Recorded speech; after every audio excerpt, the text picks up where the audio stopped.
Welcome to the Smith County Chamber Corner. We're here at the jail and courts facility here in Smith County, and we've got going to do a tour today. I'm Bill Woodard. I'm Janie Pettigo. And we're going to be your host today, showing you around. And of course, March is an exciting month. They told me St. Patty's Day is March 17th. Yeah, so we got some exciting things to I'm wearing my green. Are you? Yeah. I don't think a dollar bill counts. Are you going to wear it all day, or are you going to spend it? I'm going to spend it. I promise. Okay.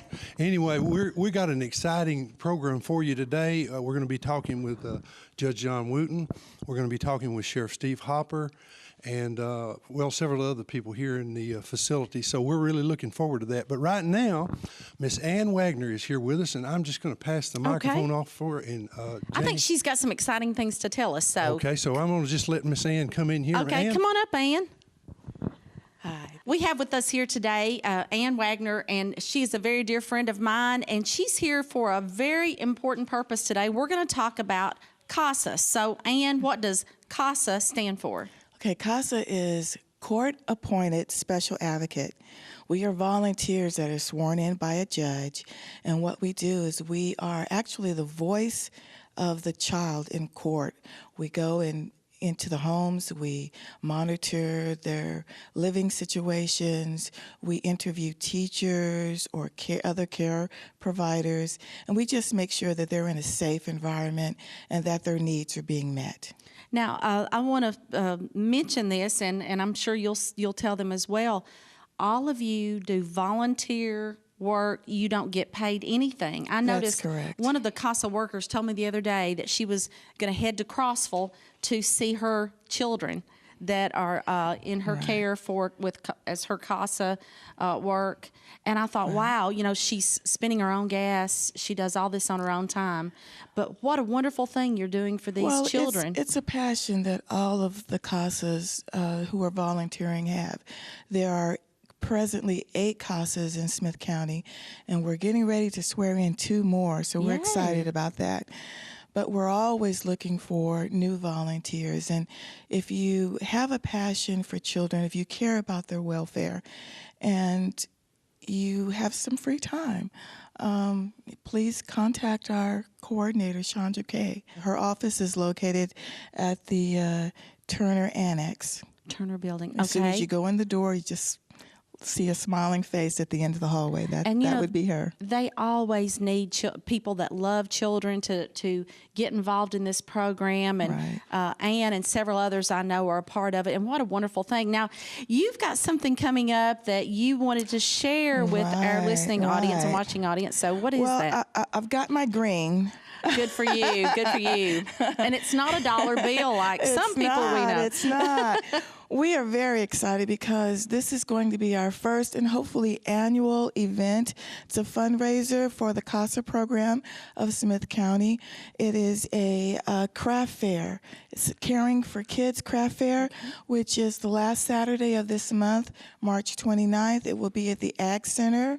I think everybody in Smith County knows where the Ag Center is.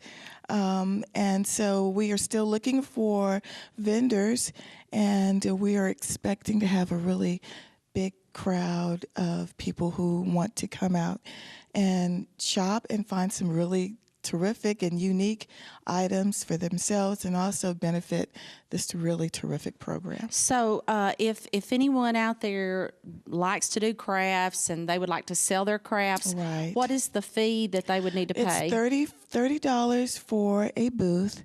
Okay. That comes with a table and 2 chairs, and we also have the option of getting 2 tables. And so you asked me earlier about information about our director. The phone number is not on here either. But there is a website. Is it 735-0034? It is. Okay. Thank you. You do have the phone number, 735-0034. If you would like to be involved in CASA, and especially in this wonderful thing on March 29th. It is a craft fair. It's all day. Caring for Kids. Yes. Is the title. Yes. And come out and shop. If you don't want to be a vendor, then come out and shop. Right. There'll be lots of wonderful things that you can buy. It's from when? It starts at 9 o'clock, 9 to 4. Okay, on Saturday, March March 29th. 29th. Come out and support this wonderful cause called CASA. And you'll be helping children everywhere here in Smith County. Yes. Thank you, Ann, for joining us today. Oh, you're welcome. We appreciate it. It was a pleasure. I've got to go find Billy. Let's see. I wonder if he's been put in jail. Do you think? I don't think so. If he's there, it's for a good cause. Oh, okay. Thank you, Ann. Thank you. Well, we're back here, and we have Judge John Wooten. Judge, thank you very much for being with us. And, of course, Janie. And we've got some questions, and I'm sure you have some questions about the court system here in Smith County. And, of course, Judge Wooten is the one to ask the questions to. So, Judge, thank you. And I think Janie had some questions for you. You know, Judge, I'll tell you what we did. We went around and started asking people, if you could ask Judge Wooten anything, what would it be? So we have some questions here, and they may seem a little odd. But the first question we have for you is, how long have you served? I was elected in 1998. In 1998, okay. I served 5 counties, not just Smith County. Which counties do you serve? I serve Jackson, Macon, Smith, Trousdale, and Wilson counties. Okay. I hold the title of circuit judge, and I ride a circuit around these 5 counties. Well, that's interesting. So that kind of brings up one of the questions that were asked. What is the difference between circuit, Chancery, and General Sessions courts? That's a good question because it's confusing. In Tennessee, we have basically 3 trial-level courts where you have juries, generally speaking. You have a criminal court, you have a circuit court, and then you have a chancellor or a chancery court. Tennessee is one of only 7 states in the country that has a chancery court. Chancery court is a court of equitable principles. Rarely do they have jury trials, but they can have jury trials. And indeed, in Tennessee also, the General Assembly has allowed them to, by statute, given them other jurisdictions, domestic cases, there would be workers' compensation cases, those kinds of things as well that have been added to that. But Chancery Court, with regard to certain types of cases, let's just say, cannot hear cases where there are what are called unliquidated damages. For example, car wrecks where people are suing for a certain dollar figure unknown. It could have to do with medical expenses, but also pain and suffering where there's no exact figure necessarily. Okay. So that is the classic difference between the two, circuit and chancery. General Sessions Court, every county in this state has at least one General Sessions Court. It's a local court. It deals with misdemeanor offenses and let's call it a small claims court where the jurisdiction is $25,000 in damages. Everything from Sessions Court can be appealed to circuit court, and that's the way that works. So you have basically 4 tiers in the judicial system: General Sessions Court, circuit, chancery, criminal court, where typically you see juries on television, the Court of Appeals or Court of Criminal Appeals, and then finally the Court of Last Resort in Tennessee, the Supreme Court of our state. Okay. So there are 4 tiers, so that gives you a general overview. That's very interesting. Now, someone asked me to ask you, why are some judges elected and others appointed? All right, in Tennessee, I'm elected. I'm subject to popular election every 8 years. Our Constitution dictates this, all right? The Constitution says that judges shall be elected by the people. Now, in Tennessee, the sessions judges are elected for an 8-year term. All trial-level courts, and I'm lumping trial-level courts in circuit, chancellor, criminal, all right? Okay. They're all elected by popular vote, but the courts of appeals and the Supreme Court stand for retention elections. You'll see that on the August 2014 ballot. Shall Judge so-and-so be retained in office? And it's a yes or no vote. And quite frankly, today, as I stand here today, that is subject to much debate across this state whether or not that is truly an election. Other judges at the federal level, United States District Court, the United States Supreme Court, the United States Court of Appeals, those are all appointed by the President with confirmation by the Senate. And the Constitution basically says, the United States Constitution says that they shall serve for life or until they retire or obviously die. Very interesting. So you have two different systems. Our state constitution requires popular election or election by the people, all right? Okay, very good. Billy, did you have anything you wanted to ask? Yes, as a matter of fact, Judge, I know you've been instrumental in helping us with these facilities that we have here, and we're going to be privileged to go over and see Sheriff Steve Hopper here in a little bit and see the jail facility that's connected to the court system. And first off, I'd like to say I appreciate your input in this.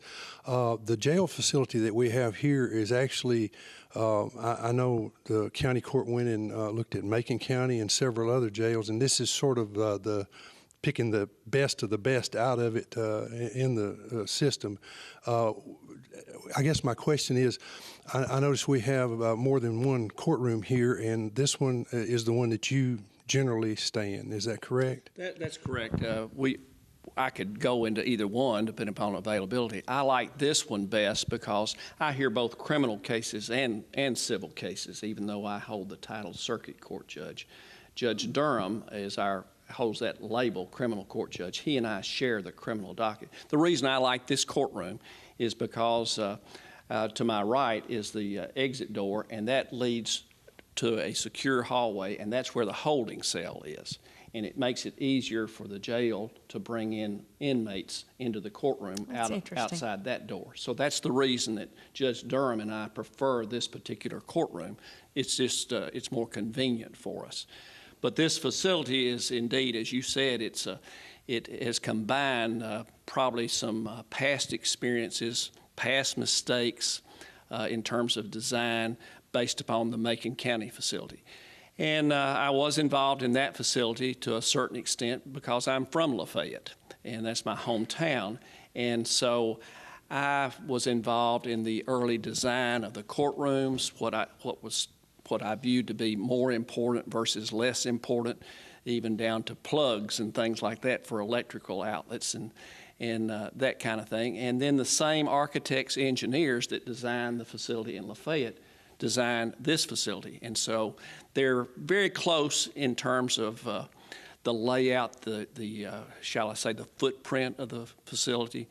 But I think this facility made up for some shortcomings in Lafayette because of the experience of building something. Sometimes you had to build something first time to get it right the second time.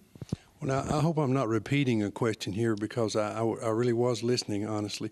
But you do criminal, civil, you handle the entire gamut of things that come before the court. Is that correct? That's correct. We have 4 trial-level judges that travel our district. Judge Durham holds the title of criminal court judge now. I hold this title of circuit court judge. Judge Clara Bird also is a circuit court judge. And then there's our chancellor or chancery court judge is C.K. Smith. Now, having said that, Judge Bird and I split the circuit docket, the civil part, but the way we've worked our caseload out, she handles probably 99.9% of all family law matters in this district. And by family law, I mean domestic relations, child custody, adoptions, and that sort of thing. And then my part, I make up the difference in those kinds of cases by hearing roughly 1/2 of the criminal docket across the district, as well as the other parts of the civil docket. That's the way we divide it up. And there's some pretty serious things that come across your desk, but I noticed you mentioned one thing, adoptions. That's one of the pleasant things that come across, I think. I envy Judge Bird for getting to hear those kinds of cases because that's the only time probably everybody in the courtroom is truly happy. And other than that, I can't think of another example where everybody's kind of happy. Yeah, so whenever you're having a case in here, somebody's going to be happy sometimes and somebody's not going to be happy, and that's just the nature of the job. It is. It is. 2 more questions. One of them is, what type of changes have you seen in the judicial system over the years? Well, there are several big changes. Let me just talk about technology, first of all. Technology in terms of computers, laptops, the availability to do legal research very, very quickly has changed not just my job, but the jobs of lawyers across across the country and certainly in our area. That makes it, you can just look up things so much quicker. You can do things faster, find out what the law is and how the law has been interpreted. And lawyers can get ready for court better because of those technological changes. Another big change is, sadly, it's the influx of drugs into not just Smith County, but across the state and the country, and how that drives the criminal court dockets now. And that is truly a sad comment on our society, but it's true. And that not only is a driving force behind our dockets, but the growth of the criminal caseload over the years that I've seen is just really staggering and astronomical. The other part that I've often commented on, even though I don't hear them, your juvenile judge or Judge Bass in this county could probably attest better to this, is the growth of juvenile court cases. And I'm not just talking about in Smith County, I'm talking about statewide, district-wide. You know, years and years ago, you just didn't have so many juvenile court cases, but that is just it's a sad growth industry in this county, in this district, and in this state, and across the country. So those three things, just to highlight some things in terms of changes. One good, the other two not so good. Well, it definitely has changed. And you hear about litigations all the time. I know on the news right now is about the teenager that was suing her parents. It's just amazing. I know you've heard a lot of interesting stories. The last question that I have is one that was shared with me. It's kind of controversial, so I just want to let you know that up front. It says, since we have a democratic society where the majority rules, why are the state's rights overruled when the people in the state vote on something only to have it overturned by a judge? Well, the question, I need to consider what the question asks. It talks about majority rule, and then it talks about the state's rights overruled. If a state voted, I think they said, on an issue. Okay, all right. Now, you have to talk about what the fundamental principle of law is in not just this state, but in this country, and that is the Constitution. Right. The Constitution of America and also the Constitution of this state. Courts are the ultimate deciders of what is constitutional versus what is not constitutional. So certain acts of the legislature may not meet that constitutional test. And so, as I said, the last word on our Constitution ultimately is the court, or a court, or the Supreme Court of this state, or the Supreme Court of the United States. And that's the way it has been for over 200 years in this country, since the very early days of our republic. So that's how, even though some people may not like the way our Constitution is interpreted, that's the last best test of anything that a General Assembly passes or Congress passes or any legislative body. We're standing in courtroom number 2, I believe that's correct. Now, if we go all the way out and to the left, we get to the probation offices. And then when we step a little further, and I may be turned around, we also have a grand jury room. Now that's out to the right. That's to the right, okay. And then there are 2 other courtrooms, is that right? Right. And once we get past those courtrooms, then there are the clerk's offices. Right. And now the clerk's offices are the ones that handle, I believe, Miss Angie Hunter, and she handles the paperwork for the court system. For circuit and criminal court and general sessions court. Then there is a clerk and master who is a separate clerk for chancery court. Okay, and those offices are all over here too, as you come into the building to the left then. Now, there is also another office around to the immediate left. I've forgotten the young lady's name there, but she deals with child situations, juvenile or... That's probably the youth services officer. Youth services, right. yes, And okay. she would work for, in the juvenile court arena for our juvenile judge or our sessions judge. He holds 2 hats here in Smith County. That's Judge Bass. Okay, and so there's quite a few rooms, and all of them are being used here, and that was part of the reason for this. I know in the old courthouse, we had 2 courtrooms, and it was quite difficult to schedule, I believe. A beautiful building, the old courthouse. Yes, no question about that. It's a historic building, but in terms of holding 21st century court, probably not as functional as it needed to be. And this facility is, I think, is one. It's great for court. It's really very well designed. Just little things that perhaps people on the outside looking in don't realize, but the judge's bench behind me is in the corner of the room. And the witnesses station is to the left, and then your cameraman is in the jury box taking our pictures here. Well, there's a wall expanse behind the witness seat or the witness stand, and the purpose of that is for videos to show for PowerPoint.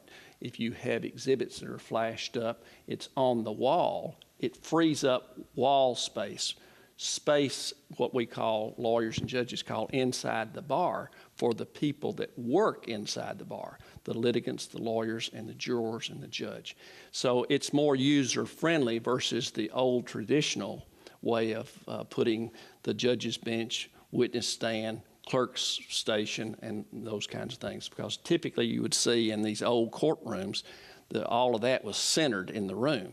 But I became an advocate in Lafayette and Macon County of putting the benches in the corner to free up this workspace for the people that actually are inside presenting cases, and for the jurors to hear them and see things without the awkwardness of maybe having some special arrangements made to show videos and things of that nature.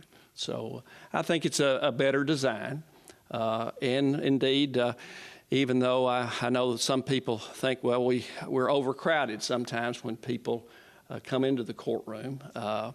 But as a practical matter, our audience space, which is to my far right now, is smaller than at the old courthouse.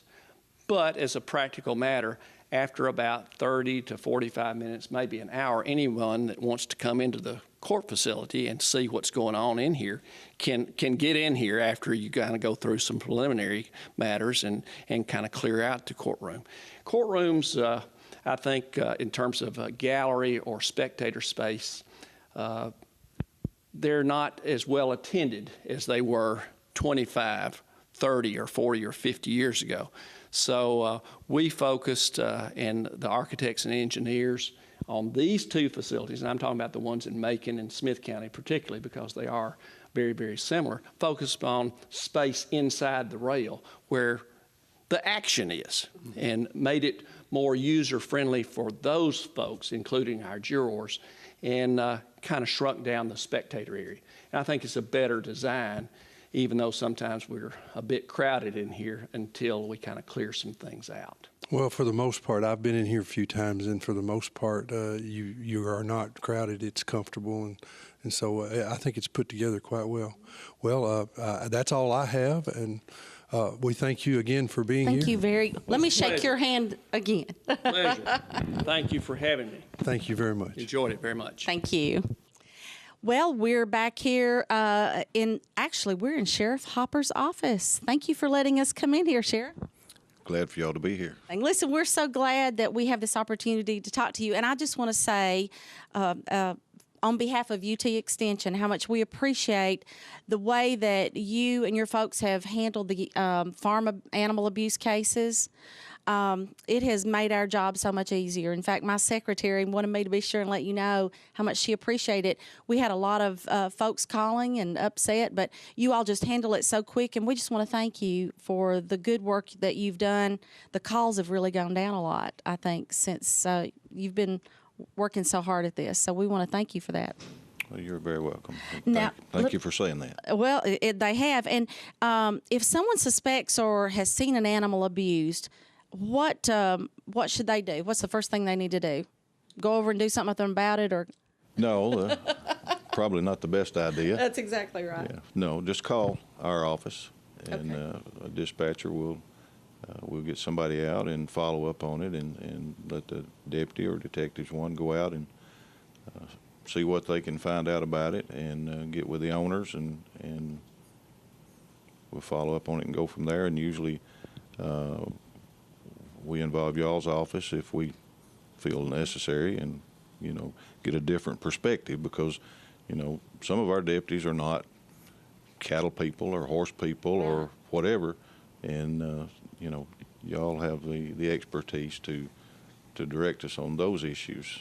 That is true, and I want to bring up a point here too. Instead of calling our office first, you need to call the sheriff's office first. That was one of the things we've had a lot of people wanting us to go out. We can't go out there without you all. Right. So we want to encourage you to do that. Okay, I'm going to let you ask some questions. Well, And it's good that you're doing that, because they're motioning for you. I think they need you in booking. There's something about their oh no! Why don't you what hand have the you sheriff done, the Billy? microphone? Sheriff, here's my promise. microphone. Thank you for talking with me. We are really happy to be here. We appreciate you letting us come into the facility and see it. And I'm going to talk about the facility some. But first off, I want to just talk about a few things I guess are a little personal about you. And I'm going to ask you a question. Why did you decide to want to be sheriff? Could you kind of put that in a few words? Well, Bill, I've over the years, it's been my desire to help people. And a little bit about my history. I've been with the rescue squad since the early 80s with the Central District Fire Department. I'm the fire chief there. And all those are volunteer organizations. And through associations with that, it's just built my interest in helping the people of this county. And especially, the rescue squad responds to car wrecks when people are hurt, and searches and things of that nature. And it just over the years just continually built my interest and my desire to help the people of this county. And in 1995, I was hired at the Carthage Police Department as an officer, and went to the Tennessee Law Enforcement Training Academy and became certified, and from there worked my way up in the Carthage Police Department, and finally was the chief of police there for several years before running for office of sheriff. And it's been a great experience, and truly it's a heartfelt desire. Yeah, well, I know being a sheriff, the thing that I've noticed over the years is you've got to have a mix of toughness and compassion, and you got to know when to use one or the other. And I'm sure you've got stories that you could tell us that would. I guess the comment I would make, and maybe the question is, do you find that to be true, that you've got to wear both those things, the compassion side and the toughness side, depending on the situation? You have to, as with anything you do, you have to try and use common sense and weigh everything out. But you still have the statutes that are handed down by our legislatures, and you have to enforce the laws of the state and the Constitution. But you still, you have to weigh. Yeah. And there's two sayings about it. You have the color of the law and the letter of the law, and you have to weigh everything out using both those. Yeah, because that's what people want. They want someone that can use, as we all use the term, common sense. So I appreciate that. The other thing I wanted to ask you, in Smith County, if you were to talk about something that's the most prevalent thing that you have to deal with, and it's a problem that you would love to see, I guess, go away, and you'd love to see all of them go away, so that we didn't have crime at all, which we know is not going to happen. But I'd be out of a job. yeah, well, but what's the I guess the biggest thing that you have to deal with here? Personally, my opinion, and I think it's probably a statewide thing also, the biggest problem that we see is the prescription drug abuse. And, of course, we have some meth abuse here along with marijuana, but the illegal drug use in general is probably the biggest problem, and a lot of our crimes stem from that because the drug users they'll go and they'll steal, they'll break in homes, they'll do whatever scams or whatever they need to do to get money to buy their drugs. And, will you ever stop it? No. But can you do things to slow it down? Yes. And we're trying to do that. And you can put a dent in it. I noticed when we came in the front of the office here, there is a dispenser or a bin there, and I guess you can drop off drugs that you're not using. Like if someone gets a prescription, they don't need it anymore. Instead of them disposing of it, they can bring it here to the sheriff's office and just drop it in that. Yes, yeah. We are fortunate. We have 2 locations in our county. One is here at the sheriff's office, and one is at the Carthage Police Department. And you can drop off unwanted or unused prescriptions 24 hours a day, 7 days a week. I know you're involved in the Drug Coalition and a lot of the other entities that are trying to, help with these problems. And I think the Drug Coalition, that's one of the initiatives that you and the chief of police here in the county have set into motion to get these drugs off the street. It sure is, and I didn't mean to leave the coalition out a while ago when I was talking about the storage bins, but that was a partnership through the coalition with Sheriff's Office and Carthage Police Department to get those in here, and then the state provided those bins to us free of charge. In a general sense, how many employees do you have here? Total of around 57 full-time employees. Mm-hmm. And I know that sounds like a lot, but when you take into consideration everything that goes on here and the operation that we run here, it's 24 hours a day, 7 days a week. And, we have to patrol the county. We have to provide security for the courts. We have to serve the orders of the courts, plus, patrolling all the roads of the county and operating the jail. And, those are statutory duties of the sheriff, and you have to hire enough people to make sure they're adequately done. Yeah, and you're always on duty. It's 24 hours a day, 7 days a week, during the holidays, everything. Everybody here is always on duty and subject to call. Yeah.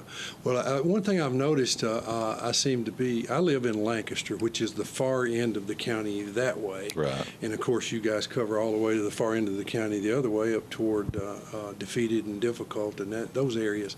One thing that I have noticed in the last few years is I see patrol cars passing by through Lancaster a lot more. And number one, we appreciate that, but I guess that's something that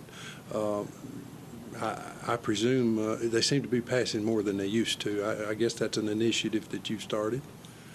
Well, it's something that we want to make sure happens, that's for sure. And I hope that just by your comments that we know we're out there.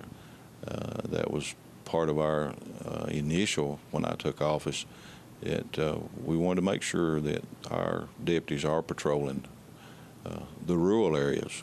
And because, your taxpayers are out there too, just like they are here in the town. Yeah, well, and you need, when you need a police officer, if he gets there quick, you appreciate it. That's exactly right. You want them to be close, and you want them to get to you quick. Yeah, I've been lucky enough that I haven't had to have that but once or twice in my life, but I've always appreciated the fact that they were there pretty quick. And that's a blessing. Also, you provide the SRO officers, which is the school resource officers for the schools here in the county, and they're under your command, so to speak. That's correct, yes. Okay, and I know your officers patrol like the Defeated Creek campground and do that for the Corps of Engineers and do that patrolling. And so you've got a pretty big area.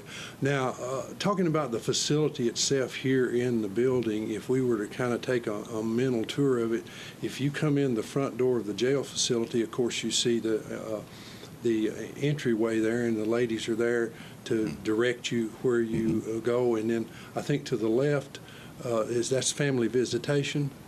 Right, visitation for the inmates that are incarcerated here. Okay, and then if you turn to the right, you come through the hallway here, and it goes down through the offices, and then depending on where you go left, you go back to the court facility. Is that correct? And if you go right, you go back into the jail complex. Well, if you go left, it will take you back around to the visitation area on that hallway. Oh, okay. And if you go right, then you go into you enter a secure area that's locked down into the jail. The difference between the area we're standing in and the secure area is basically it is locked down, no public access. And That's correct. okay, so when someone comes to see someone, they basically go into the visitation area. And my understanding is that there is a camera and like a telephone handset, and basically the visitation takes place through that. So there's no. You don't bring them out of the jail? No, there's no physical contact whatsoever between them. Okay, so it's a very secure facility. Now, the inmates, of course, have available to them like a store-like thing. They can purchase toothpaste, soap, or anything extra that they want, candy bars. Right, called a commissary. Commissary. And there's a list of approved items that they can pick from, and as long as they have money on their account, then there are also kiosks, they call them, in each pod that they can order through the kiosk, and it goes straight to another company, and they'll deliver the items that they've ordered once a week. Okay, well, now we see inmates out. You have a van, and it'll have 2 or 3 of your folks, deputies, out here with these folks, and they're cleaning up facilities, cleaning up the highways, or working on something. That's correct. That's some of these folks here that are considered trustworthy enough to where they can be out, and that also helps them to earn money for this, and also my understanding is it also helps reduce their sentence somewhat if they're good citizens, so to speak, while they're here. That's correct.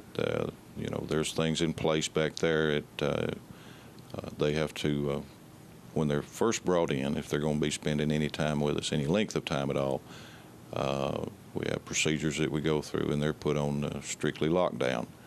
They're in a maximum security cell, and what we call 23-1. They're in the cell 23 hours, and then they're let out 1 hour a day to move about in the pod and get out in the rec yard. And from there, they have to prove themselves to the staff and that they are capable of behaving and acting in the ways that we require to come out and be given some positions of trust, and it's what they're called, trustees. Well, I guess we need to, we're going to go see if we can find Janie. She headed to booking. I don't know what that means. I think they are fingerprinting her and getting her mugshot as we speak. Oh, my goodness. Well, I did make it out of booking. I just want... Okay, they've been playing a trick on me. But anyway, we're going to move right on. I am okay. So if you thought that I really did get into booking, I didn't. I owe Billy a big one there. I have with me today, we're real happy to have Chief Deputy Eugene Roberts with us. All right, Eugene, tell us what it means to be Chief Deputy. The Chief Deputy carries a variety of roles. I'm the aide for the sheriff. I report directly to the sheriff. Everybody else in the department is in a downline from me, including the jail, the court facilities, and I'm an aide to the sheriff, you might say, responsible for the day-to-day operation of the sheriff's office, including the budget, the money situation, making sure that everything, that we've got food in the bank and that the commode's flush, that the maintenance needs are met, to the patrol officers patrolling and doing their job. It's a pretty unique job. I would say so. If it's everything from food to commodes flushing and all that. But I know that there's a whole lot more to your job. You're kind of like the sheriff's right-hand man. You might say that. That's so to speak. Yes, ma'am. Yeah. Okay, so what is a typical day on the job for you? Is there a typical day? There's never a typical day, I would not think, in law enforcement. You never know what you're going to deal with. And it's the same thing here. When you come in the morning, if you're fortunate enough not to have to come in through the night, my day starts out in my office, and I see how many state inmates we have, how many inmates we have in the back, what problems that we had overnight with the patrol officers, what they did, any specific needs that need to be met that morning, what court judge is here, what they may or may not need, and just take it from there. You have to wing it from there then. I know that many people want to ask this question. What's one of the worst things that you've ever dealt with in law enforcement? Going to a child's death. I would say that would be one of the most horrible things. I just can't begin to fathom. Do you see a lot of abuse cases with children here in Smith County? We do. We see too many. Of course, one would be too many, but for our county, you would think that things like that should never happen, but of course they do, and yes, we deal with that. And in your opinion, now I think one of the things that the sheriff said was that the drugs were a big issue. Anything else that you can think of that would be a secondary issue? Well, drugs, of course, create other issues as far as burglaries and theft and domestic violence in our county and in this state is at an all-time high from what I've seen in my years in law enforcement. I wish we didn't have those things, but that would probably be my second thought. That's what comes to mind, would be the domestic violence. I wonder, do you think it's always been there and people just didn't talk about it, or do you think it's actually escalated? I think it's escalated. I don't think it's handled in the same way. I think in years past, domestic violence situations were probably dealt with in a different manner by family members, by moms and dads, of children. If you had a lady, I can remember times back when there were ladies that were victims of domestic violence, and those ladies' fathers took care of what needed to be, or their brothers did. But that's years back, and it's hard to do things like that now because you've got to be guarded against what you do, or you wind up in trouble yourself. Well, that is true. Well, I appreciate you letting me interview you, and I think we're going to move on, and there's some more people that we're going to interview, so stick with us, and let's see. Let me see if Billy's around. Billy, are you in the house? Oh, they didn't take you to booking, I see. No, they handcuffed me. Oh, uh-oh. So, No, really, they did. I'd just like to say one other thing, if I could. Uh-oh. Sure. I've been around for a long time. I think this is my part-time and full-time work, about 27 years. I consider it a privilege to work for the sheriff that we've got of this county. He does a super job. He cares about people, cares about his employees, and I'm proud to be here. Beth is the jail administrator, and the best thing to do is just probably hand her the mic and say, Beth, what does the jail administrator do? Okay. My name is Beth Davis, and I oversee the day-to-day operations of the jail. I currently supervise all of the correctional officers. I'm responsible for keeping up with the state boarding bill, also maintaining that we in compliance with Tennessee Corrections Institute, the minimum standards. Also, we've implemented a lot of programs here that would help reduce the reentry of offenders. So what you're saying, what I'm reading in that, there's a lot of paperwork to properly do this the way the state requires it and the federal government requires it. Is that correct? Yes, there is a lot of paperwork to keep up with, a lot to report to the state each month to maintain that we're in compliance with all the standards. Okay, now I know you have someone that kind of runs the, not commissary, not cafeteria, but the feeding the inmates. We do. We currently have a kitchen supervisor. She ensures that all the meals are prepared as approved by a dietitian. She maintains the budget, and she stays well underneath that budget. Okay, and that kind of falls under you to kind of supervise that program? Yes. Also, don't we have a nurse here on site? We do. We have a nurse here 5 days a week. She's also available after hours, 24/7. They're available if we need them. Now, some people out there may ask this question, and I know I probably would until I learned, but why have a nurse? And I know the answer. I don't know if you, but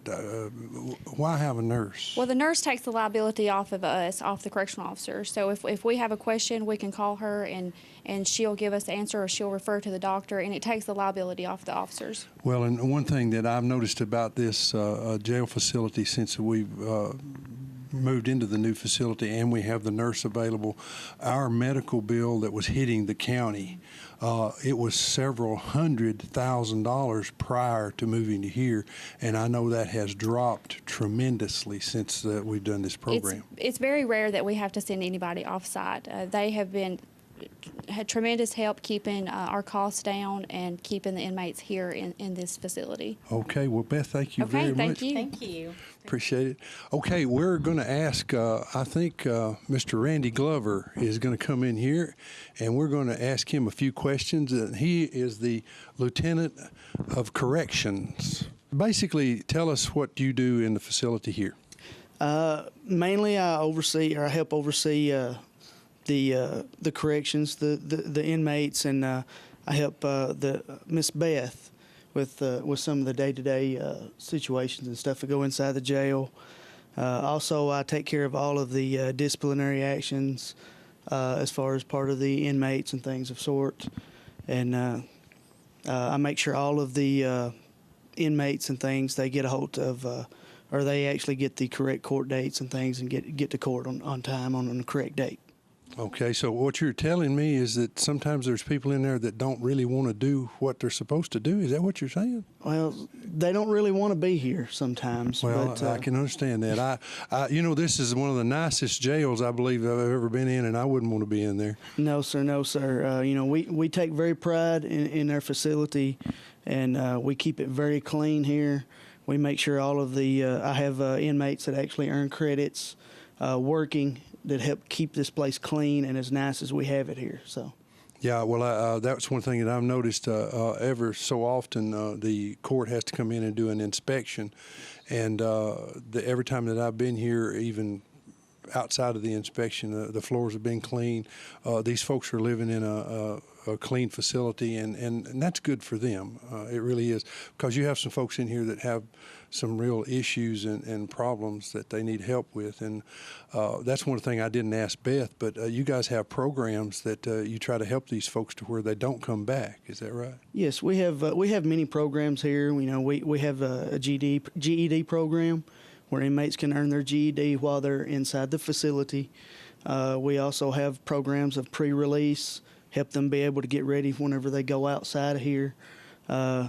There's all kinds of programs. We have church services and things have also goes on in the back. Okay, so it's not just housing people and keeping them away from society. It's actually trying to help them better themselves as well. We help rehabilitate them. That's part of the jail process. We have a parenting program where people come in and help with ladies who have children on the outside, and whenever they're able to get outside, they might be able to be a better parent to their children. Now, that's definitely needed for sure. What is the maximum amount of time that someone would stay here? That ranges. That's up to the judge of how much time they have. We do have several state inmates here. Some of them have up to 20 years, but that doesn't mean they'll stay here that long. If the state calls us and asks them to send them to the penitentiary, then we'll send them to the penitentiary. Okay, well now, once a person is arrested, and of course you're innocent until you're proven guilty, but once you're arrested, you can come in and you can make bond and bail and you can leave the facility. But if you do not make bond, or if it's such a serious crime that the judge feels like you're a danger to society, then that person, they come in here and stay. Now, when they enter what you call the Sally Port, and that's where the vehicles. Yes. Would you just go through and describe the booking process for us briefly? Yes, that's great. They'll come in the Sally Port there, and of course, that when the door shuts behind the vehicle, that creates a secure area. So whenever the officer is able to open the doors to the inmates, they're not able to bolt off, take off, or anything like that. So we can actually escort those individuals without fear of them having to run. So we escort them into the booking process. They'll go through the questionnaires from the booking officer, things of that sort, and they'll be searched.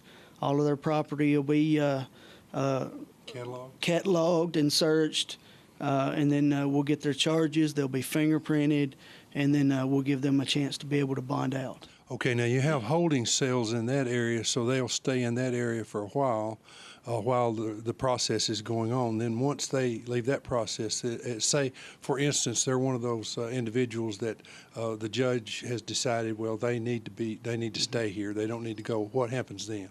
Well, we have a classification process. Once they get booked in and they're not able to make bond, or the judge holds them without bond or so, they'll go through that classification process. And that kind of decides what pods and areas and things of sort they'll be able to go to in the back. Okay, now you have the pods, and when you go up to the control tower down through the hallway there, you come up into the control tower, there are several different pods. Now, the officers that are monitoring that, they can see into every one of these pods. Yes. Okay, now, how are they designated? If you were to say go from left to right, how is that put together? Okay, we have 7 pods in the back. They're named A through G, A pod, B pod, C pod, and so on. If you're coming around if you go in the door from the left all the way around to the right, it starts A, B, which is our females pods. Mm-hmm. And then you have a recreational area that's an outside area, has a open ceiling with a mesh covered guard to where they can actually go out and see the sunlight and walk around and get some exercise. And then you work your way over to the men's pods, which is C through G.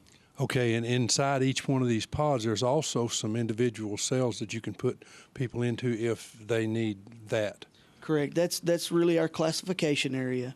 Once they leave booking, they'll go back to these cells, these 2-man cells, and that's where we get to learn who these individuals are, what kind of attitude and such that they have.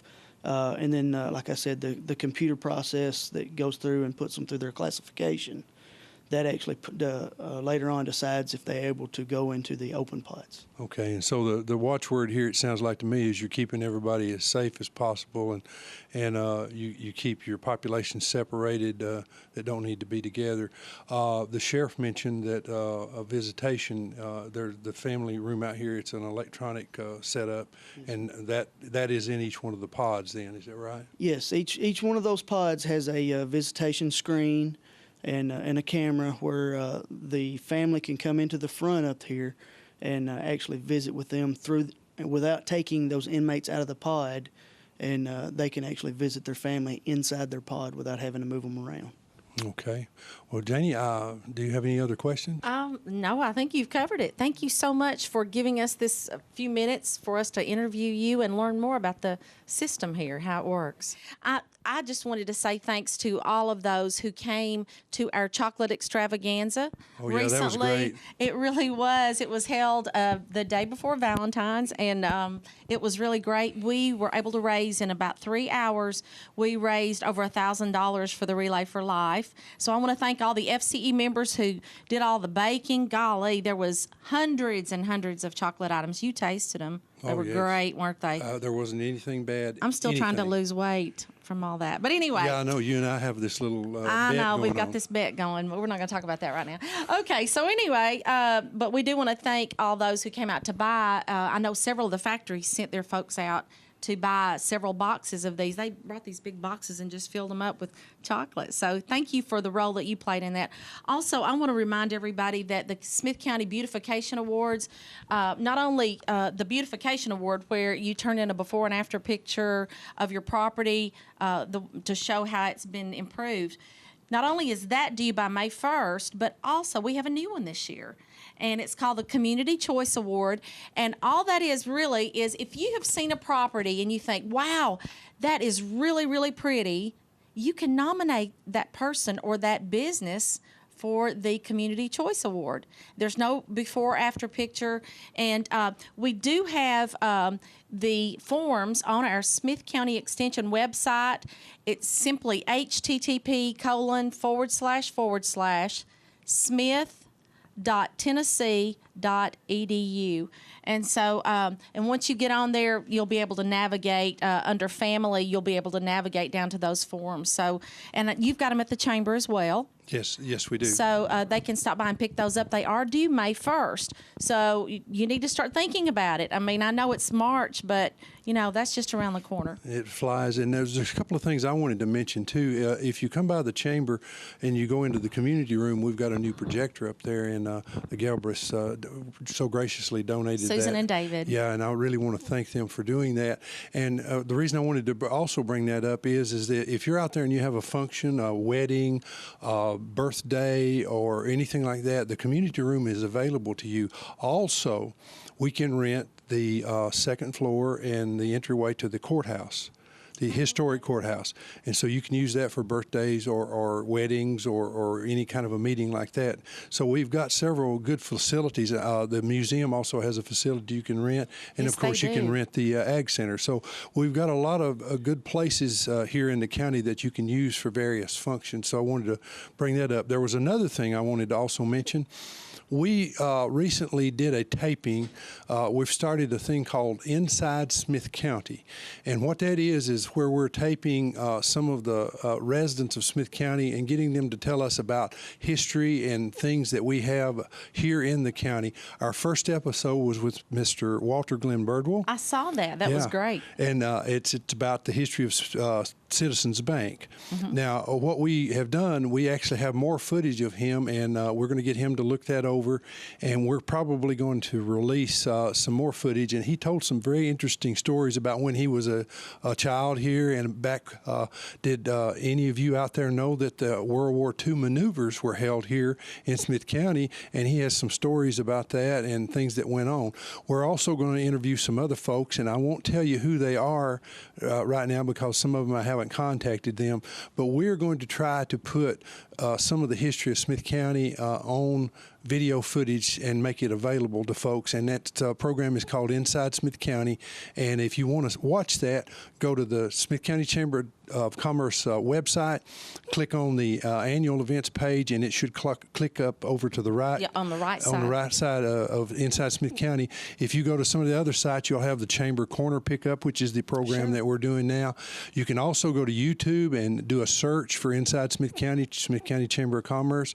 And if you want to see the Chamber Corners, you can go to DTC 3 TV. And by the way, let me mention, and I need to do this every time, the folks at DTC Communications, we really appreciate what you do for this county. They are great folks, and they are the reason that we're able to do these things that we're doing. That's and true. I know one of the interesting things that we've got, I think there's a... Yeah, we've got the Oklahoma play. Rogers and Hammerstein's Oklahoma is in the Smith County After School Theater Company at the high school here in Carthage. And I want to encourage you, these are great plays. And I want to encourage everyone to get out and support them. Now, they're March 14th, 15th, 16th, 21st, and 22nd. And directed by Mr. Bill Reese. Yeah, and the times vary, so you need to check. And we're going to have that on our website so that you'll be able to pick up and figure out what time you would like to go to this. And we're taping this, today is the 7th, I believe. So it probably won't hit the airwaves until maybe the 11th or so. So by the time it hits, you've only got a few days to get your tickets. And I think they're like $10 a piece, is that right? Yeah, I think so. And worth every penny. Every penny of it, because these guys, they put on a great production, and we really want to support them. And it's the Smith County After School Program. Is there anything else? I can't think of anything, but we sure do. Thank you all for joining us and putting up with us.